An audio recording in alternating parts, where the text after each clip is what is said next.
Hey guys, how you doing? It's Coach Hesh here from G.O.E. Welcome to episode 3 of Eagle Eye. Hope you guys enjoyed episode 2 last week where we looked at Josh Giddey, a point guard for the Gold Coast Rollers and the Brisbane Bullets. We looked at his recent performances over the last few weeks in the NBL 1. And this week, I've got a lot of requests for this man right here. Obviously, he's had a hell of a week. He's put Australia on the map once again with Australian basketball. Had a phenomenal rookie season in the NBL, and I'm excited to see what he does in the NBA in the upcoming season. The man of the moment, Josh Giddey. I'm going to break down some of his tape from his NBL rookie season, some of his strengths, and how I think they're going to translate to the NBA. So let's get started.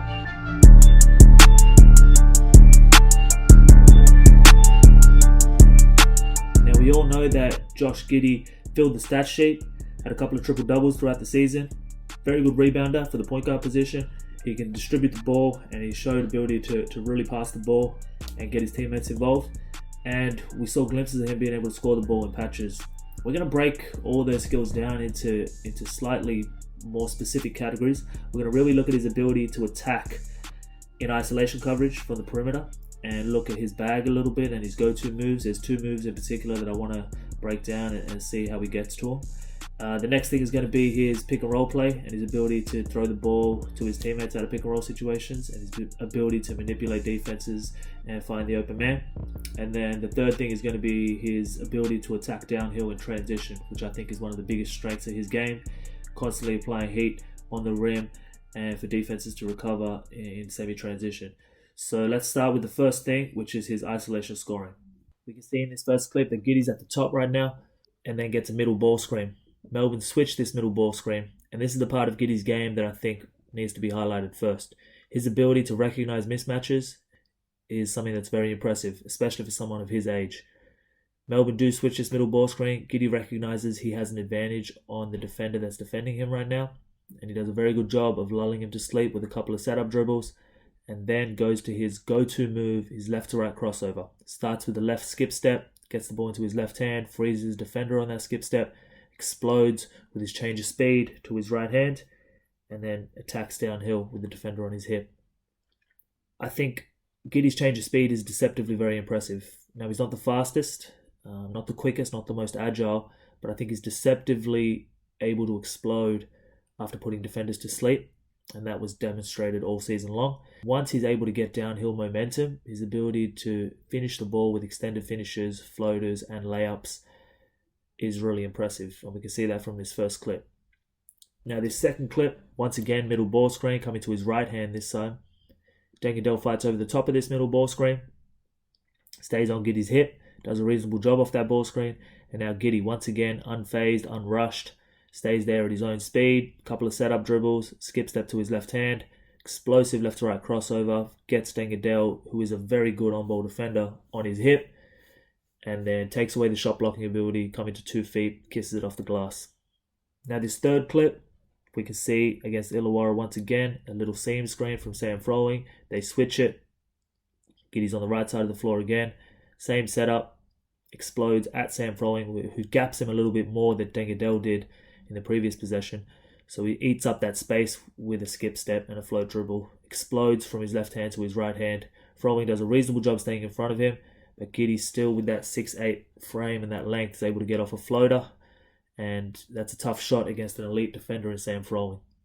Now, this fourth clip, slightly different situation, but same move.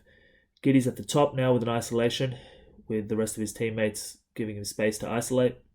Cam Oliver is gapping Giddey, not getting too close to him, probably understands that Giddey does want to get downhill and get on the rim, and that's plays into Cam Oliver's advantage. You probably don't want to challenge Cam Oliver at the rim.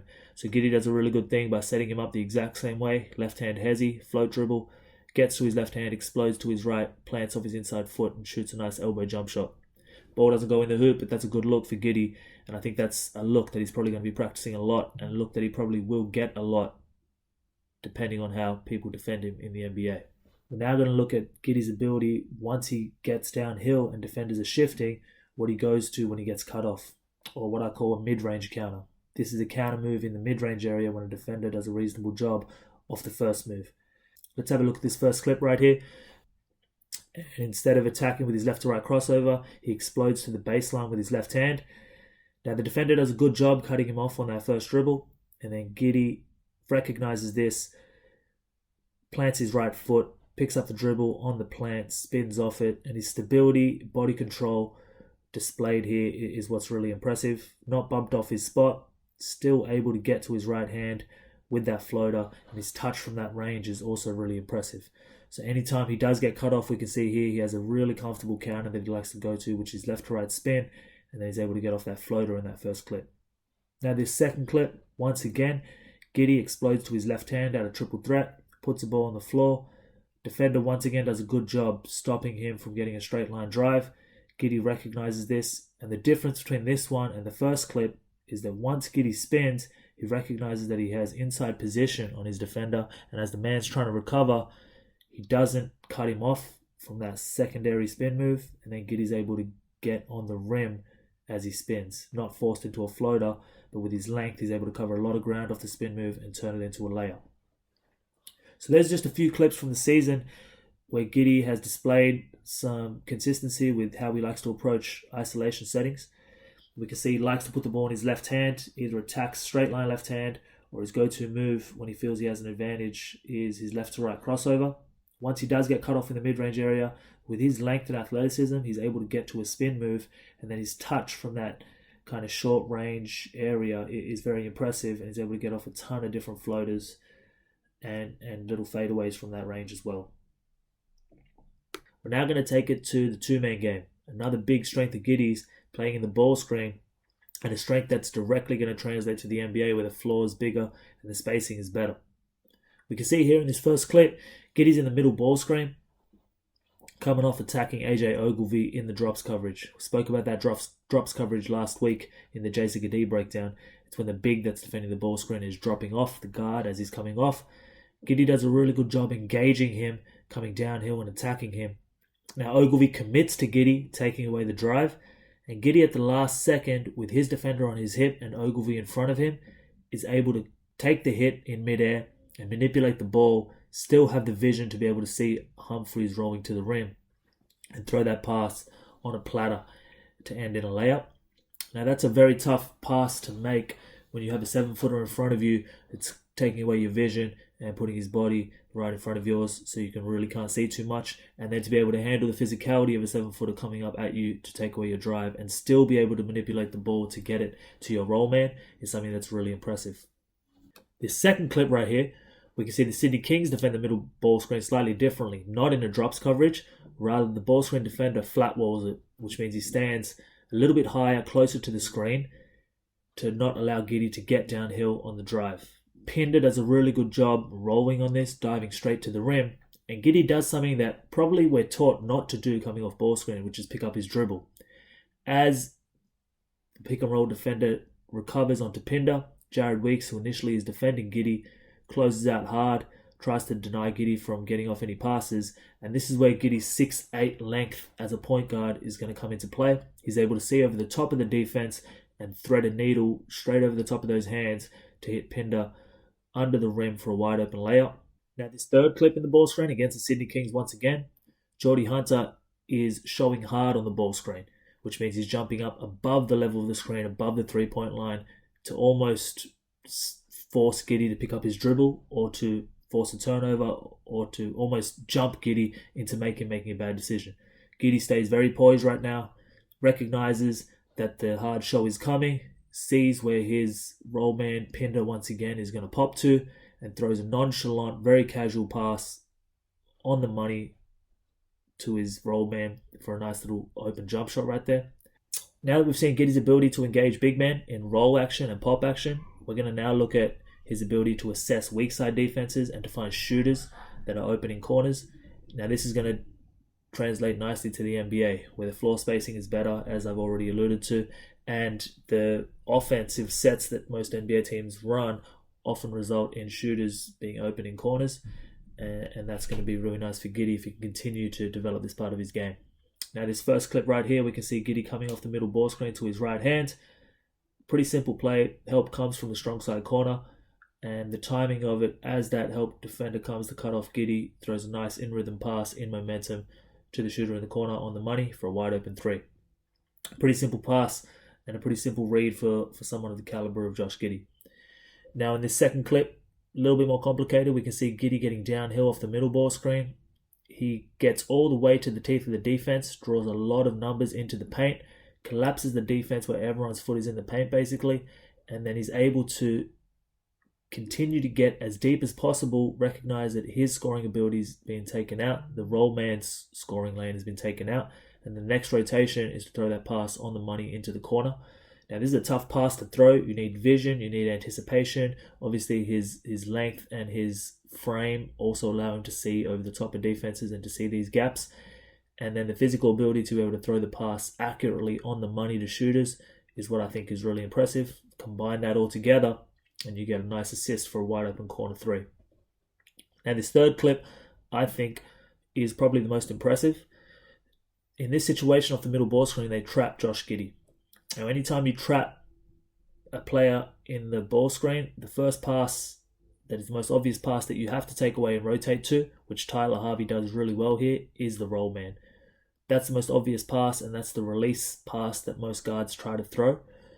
But as we can see, Giddey recognizes Tyler Harvey's denying that pass, and under that immense amount of pressure with two people on him, he's able to throw a pass all the way into the weak side corner where Sunday Dech is wide open, and that's who Tyler Harvey helped off.